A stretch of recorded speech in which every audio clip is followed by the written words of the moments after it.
India market invest মাইন্ডসেটে আপনাদের স্বাগত। যা চ্যানেল নতুন এসেছেন তাদেরগুলো প্লিজ চ্যানেলটাকে সাবস্ক্রাইব করবেন, লাইক করবেন, বেল আইকনটা প্রেস করবেন, তার সাথে অল বাটনটা প্রেস করবেন। নোটিফিকেশনটা কিন্তু সঙ্গে সঙ্গে আপনাদের কাছে গিয়ে পৌঁছাবে। Sir, IRFC, Indian railway finance corporation limited, তো নাম শুনেই বুঝতে পারছেন যে কোম্পানির কাজ কী করে। ইন্ডিয়ান রেলওয়ের একমাত্র এনবিএফসি কোম্পানি, যেই কোম্পানিটা কিন্তু ইন্ডিয়ান রেলওয়ের যতগুলো কোম্পানি আছে সবকটা কোম্পানিকে ফাইন্যান্স প্রোভাইড করে। তাহলে বলা যেতে পারে কোম্পানিটার কিন্তু বিজনেস হচ্ছে মোনোপলি বিজনেস, যেখানে কোম্পানিটা হচ্ছে গিয়ে কি গভর্নমেন্ট অফ ইন্ডিয়ার কোম্পানি, রেলওয়ে মিনিস্ট্রি অফ রেলওয়ের আন্ডারে। কোম্পানিটা যে শুধু ফান্ড প্রোভাইড করে সেরকম ব্যাপার না, তার সাথে কিন্তু লিজিংয়ের কাজ করে, লেন্ডিংয়ের কাজ করে এবং বোরোয়িংয়ের কাজও কিন্তু কোম্পানিটা করে। দেখুন, এই যে লিজিংয়ের ব্যাপারটা বললাম না, কোম্পানি কি করে, কোম্পানি ফান্ড বোরো করে মার্কেট থেকে, ঠিক আছে।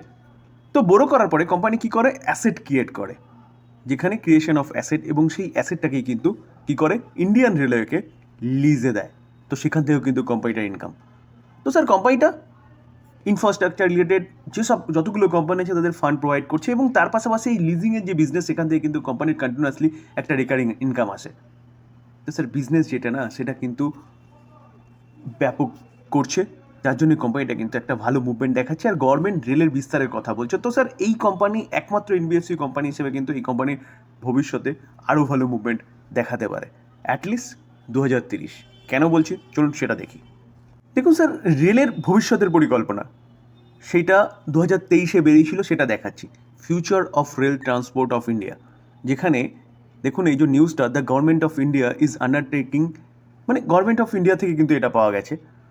কোথা থেকে? The railway ministry has announce plan কত 54 লাখ কারো, যেটা আমি মাঝে মাঝে কিন্তু আপনাদের ভিডিওর মাধ্যমে জানানোর চেষ্টা করি, যেখানে অ্যাপ্রক্সিমেট বলা হচ্ছে 57 ট্রিলিয়ন রুপিস, যেটা ডলার হিসেবে 690 বিলিয়ন ডলার তারা খরচা করতে চলেছে। এটা জানা গেছে কবে? 2023-এ। তো স্যার, খরচা কত দিনের মধ্যে করতে চলেছে?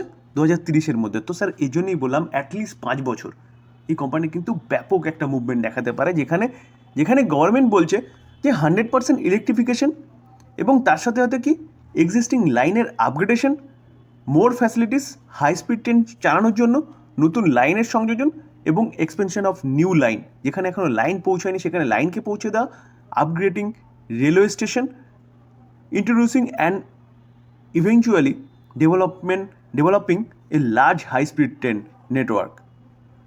তো স্যার, এই যে কোম্পানিটা না, আমরা যেই কোম্পানি নিয়ে কাজ করছি সেই কোম্পানিটার মাধ্যমেই কিন্তু ফান্ডটা আসবে, কারণ ফান্ডটা এই কোম্পানিটাই কিন্তু ম্যানেজ করে বা প্রোভাইড করে বলতে পারেন। তো স্যার, গুরুত্বটা বোঝার চেষ্টা করুন এই কোম্পানির, যেখানে কোম্পানিটা যদি আমরা চার্ট দেখলে দেখা যাবে, দেখুন কোম্পানিটা 1 বছরে 271% রিটার্ন দিয়েছে। কিন্তু ব্যাপারটা হচ্ছে, কোম্পানিটা যখন চলতে শুরু করে তারপরে মাঝে মাঝে কিন্তু একটা ভালো, যখন চলতে শুরু করে তখন ব্যাপক একটা মুভমেন্ট দেখায়, মুভমেন্ট দেখানোর পরে কিন্তু অনেকটা সময় কনসেন্ট্রেট করে, তখনই কিন্তু সবাই ধৈর্য হারিয়ে ফেলে। দেখুন স্যার, কোম্পানিটা যখন, আমি এখানে 1 বছরের চার্টের মধ্যে আপনাদের একটু বোঝানোর চেষ্টা করি, যেখানে কোম্পানিটা 48-এ চলছিল, কত? আগস্ট 2023-এ। তো 48 থেকে কোম্পানিটা কোথায় গেছিলো দেখলে দেখা যাবে, দেখুন 77-80 এরকম চলে গেছিলো। তো সেখান থেকে কিন্তু অনেকটা টাইম পিরিয়ডে কোম্পানিটা কিন্তু কনসেন্ট্রেট করছিল এবং নিচে এসেছিলো, তখনও মানুষ ধৈর্য হারিয়ে ফেলেছিল এবং ভাবছিল বেকার কোম্পানি, আর উঠবে না। তারপরে আবার শুরু করলো মুভমেন্ট দেখানো, যেখানে কোম্পানিটা মুভমেন্ট দেখাতে দেখাতে কোথায় এসেছিলো, তা আমরা যদি দেখি 170-85-তে চলে এসেছিলো। আর যখন ছুটতে শুরু করে তখন আবার আমাদের মনে পড়ে এআইআরএফসির কথা, তারপরে আবার ভুলে যাই। তো স্যার দেখুন, 170-80 যখন মেরেছিল তারপরে আবার কিন্তু কোম্পানিটা নিচে এসেছিল, নিচে আসার পরে রিসেন্টলি কোম্পানি আবার ছুটতে শুরু করেছে এবং হাই মেরেছে কত, আমরা দেখতে পারবো হাই মেরেছে কত, 229। তো স্যার 229 হাই মারার পরে এখন কিন্তু আবার নিচে এসছে 180। তো এই সময়গুলোই কিন্তু বাই করার সময় স্যার, কারণ বাই করবেন, হোল্ড করবেন, যখন ছুটতে থাকবে তখন এনজয় করবেন। ডিসক্লেমার দিয়ে রাখি স্যার, যেহেতু আমি বাইয়ের কথা বললাম, আমি কোনো বাই রেকমেন্ডেশন দিচ্ছি না, আমি জাস্ট কোম্পানিটার চালটা বোঝানোর চেষ্টা করছি, এবং কোম্পানির সম্বন্ধে একটা ভালো নিউজ আছে, সেই নিউজটাও কিন্তু আপনাদের সামনে তুলে ধরবো। তো স্যার, এটাকে বাই সেল রেকমেন্ডেশন হিসেবে নেবেন না, লার্নিং হিসেবে নেবেন। এখান থেকে লার্নিংটা নিয়ে তারপর নিজে ফার্দার অ্যানালাইসিস করবেন, যদি আপনার মনে হয় যে কোম্পানি এখান থেকে ভালো মুভমেন্ট দেখাতে পারে তারপরে গিয়ে বাই করবেন, নয়তো কিন্তু এই কোম্পানি একদম ভাবেন না। তো এটাকে প্লিজ বলবো বাই সেল রেকমেন্ডেশন নেবেন না, কারণ আমি কমেন্টসে কিন্তু দেখি যে আপনি বলেছেন বলে বাই করেছি। এটা করবেন না স্যার, কারণ আপনার কষ্টের টাকা, আমি কে, আমি বললে পরে আপনি কেন বাই করবেন? স্যার, আমি চেষ্টা করছি স্টকগুলোকে আপনি কীভাবে চুজ করবেন, কীভাবে দেখবেন, নিউজগুলো আপনাদের সামনে তুলে ধরার চেষ্টা করছি। তো স্যার এখান থেকে লার্নিংটা নিন স্যার, তারপরে নিজের স্বাধীনভাবে চিন্তাভাবনা করার চেষ্টা করুন। আর স্যার 5 বছরে দেখলে দেখা যাবে, দেখুন কোম্পানিটা কতটা রিটার্ন দিয়েছে, 5 বছরে 628%, যেখানে কিন্তু কোম্পানিটা এতটা টাইম পিরিয়ড একদম চলেনি। 2023 থেকে চলার পিছনে কারণ কি? কারণটা কিন্তু একটু আগে দেখিয়েছি, যেখানে রিসেন্টলিও কিন্তু আমরা দুটো নিউজ পেয়েছি। স্যার ওই দুটো নিউজে যাওয়ার আগে কিন্তু আজকে যে নিউজটা ফ্রেশ নিউজ, যার জন্য কোম্পানিটাকে আমি বলছি রাডারে রাখার জন্য, সেটা একটু দেখে নিই। স্যার নিউজটা আজকের নিউজ 26শে আগস্ট মর্নিং 10:24 AM নিফটি 50 বলুন বা সেন্সেক্স বলুন বা ব্যাঙ্ক নিফটি বলুন, এইভাবে কিন্তু আরেকটা ইন্ডেক্স হচ্ছে পিএসসি ইন্ডেক্স, যেখানে পিএসইউ কোম্পানিগুলো কিন্তু স্থান পেয়েছে। তো স্যার এই পিএসই ইন্ডেক্সে কিন্তু এই আইআরএফসি ইন্ডিয়ান রেলওয়ের পিএসইউ কোম্পানি স্থান পেতে চলেছে, যেখানে এলআইসি রিপ্লেস করবে, অর্থাৎ এলআইসি কিন্তু বেরিয়ে যাবে।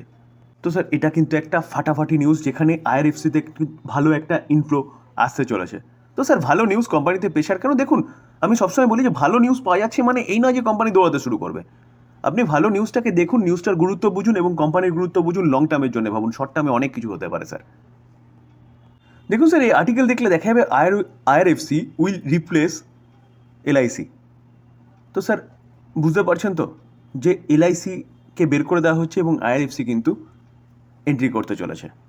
তো স্যার এই যে রিপ্লেস হতে চলেছে সেটা কবে থেকে ট্রেড করবে? দেখুন 30শে সেপ্টেম্বর থেকে, অর্থাৎ এখন আগস্ট চলছে, রিব্যালেন্সিংয়ের কাজ হয়ে গেছে, ফাইনাল কোনটা কোথায় ঢুকবে সেটা পাওয়া গেছে। তো ট্রেড করবে কিন্তু 30শে সেপ্টেম্বর থেকে। তো স্যার এটা কিন্তু একটা ব্যাপক বড় নিউজ, যেখানে কোম্পানি যদি কোনো কোম্পানি যদি কোনো ইন্ডেক্সের পার্ট হয়, তাহলে কিন্তু ইনফ্লো একটা হয়। কেন? কারণ ইন্ডেক্স ফান্ড থাকে, বিভিন্ন মিউচুয়াল ফান্ড থাকে, যেগুলো ইন্ডেক্সেই ইনভেস্টমেন্ট করে। সাধারণত পিএসই ইন্ডেক্স ফান্ড রয়েছে, সেই ফান্ডগুলো থেকে টাকা আসে। বা কোনো কোম্পানি যখন কোনো ফান্ডের অন্তর্গত হয়, তখন কিন্তু সেই ফান্ডগুলোতে, সেই কোম্পানিগুলো কোনো ইন্ডেক্সের পার্ট হয়, তখন সেই কোম্পানিগুলোকে কিন্তু বিদেশি প্লেয়াররাও নজরে রাখে। তো বিভিন্ন জায়গা থেকে কিন্তু ইনফ্লো হয়। তো এই কোম্পানিটা কিন্তু আপনি রাডারে রাখতে পারেন। যেখানে আমরা দুটো নিউজের কথা বলছিলাম, যেখানে কী নিউজ সেটা কিন্তু আমি আগেও কভার করেছিলাম, কি যে ক্যাবিনেট, সে নিউজটা হচ্ছে 9 আগস্ট 2024, যেখানে নিউজটা কী পাওয়া যাচ্ছিল? নিউজটায় পাওয়া যাচ্ছিল PM Modi lead cabinet approve 8 big railway project, nearly খরচা কত হবে? 24,657। তো সেই ফান্ডটা স্যার আসবে নিউ প্রজেক্টের ক্ষেত্রে, যেখানে নতুন লাইন বলুন, ইলেকট্রিফিকেশন বলুন, স্টেশন বলুন, নতুন কোচেস বলুন, লোকোমোটিভ বলুন, তো সব ক্ষেত্রে কিন্তু নতুন জিনিস দরকার হবে এবং সেই ক্ষেত্রে কোম্পানিগুলোকে ফান্ড প্রোভাইড করবে কে? আইআরএফসি।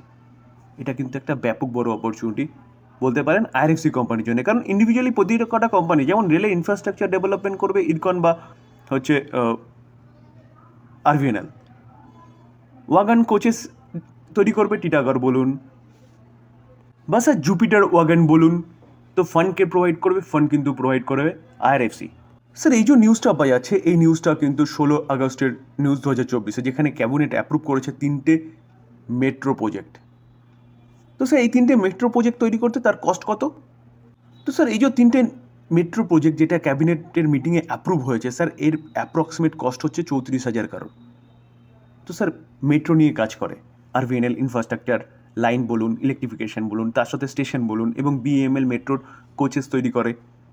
তো এই কোম্পানিগুলো কিন্তু লাভবান হবে। আর ফান্ডকে প্রোভাইড করবে? ফান্ড প্রোভাইড করবে কিন্তু আইআরএফসি। তো স্যার কোম্পানিটা কিন্তু কনসলিডেট করছে, মানে দম নিচ্ছে আবার ছোটার জন্য। তো স্যার এটাই সঠিক সময় কিন্তু এই কোম্পানি নিয়ে চিন্তাভাবনা করার লং টার্ম ইনভেস্টমেন্টের জন্য, যেখানে অনেকগুলো প্রজেক্ট কিন্তু আপকামিং, যেখানে আমি ফার্স্টেই দেখিয়েছি যে গভর্নমেন্ট 54 লাখ কারোর খরচা করতে চলেছে। তো কার মাধ্যমে করবে? স্যার আইআরএফসির মাধ্যমে। তো এই কোম্পানিটা কিন্তু বেস্ট ইনভেস্টমেন্ট হতে পারে। আবারও ডিসক্লেমার দিয়ে রাখি স্যার, কোনো বাই সেল রেকমেন্ডেশন নয়। কোম্পানি নিয়ে যেসব তথ্যগুলো পাওয়া যাচ্ছে সেগুলো আপনাদের সামনে তুলে ধরার চেষ্টা করলাম লার্নিং পারপাস। এখান থেকে আপনি নিজে ফার্দার অ্যানালাইসিস করবেন, তারপরে কিন্তু বাই করবেন। একদম আমার কথায় বাই করবেন না, কারণ আমি বাই সেল রেকমেন্ডেশন দিই না। ডিসক্লেমার দিয়ে রাখি স্যার, যদি এই ভিডিওটা ইনফরমেটিভ লাগে তাহলে যারা চ্যানেল নতুন এসেছেন তাদেরকে বলো প্লিজ চ্যানেলটাকে সাবস্ক্রাইব করবেন। আর সবাইকে বলবো একটা লাইক অবশ্যই করবেন, কারণ আপনার লাইক কিন্তু আমার মোটিভেশনটাকে বাড়ায়। তার সাথে সাথে লাইক যত বেশি হবে ইউটিউব তত কিন্তু এই ভিডিওটাকে প্রচুর মানুষের কাছে পৌঁছে দেবে, তো আরও প্রচুর মানুষের হয়তো উপকার হবে। তো স্যার প্লিজ একটা লাইক অবশ্যই করবেন বেল আইকনটা প্রেস করবেন, তার সাথে অল বাটনটা প্রেস করবেন, নোটিফিকেশনটা কিন্তু সঙ্গে সঙ্গে আপনাদের কাছে গিয়ে পৌঁছাবে। থ্যাংক ইউ, ভালো থাকবেন।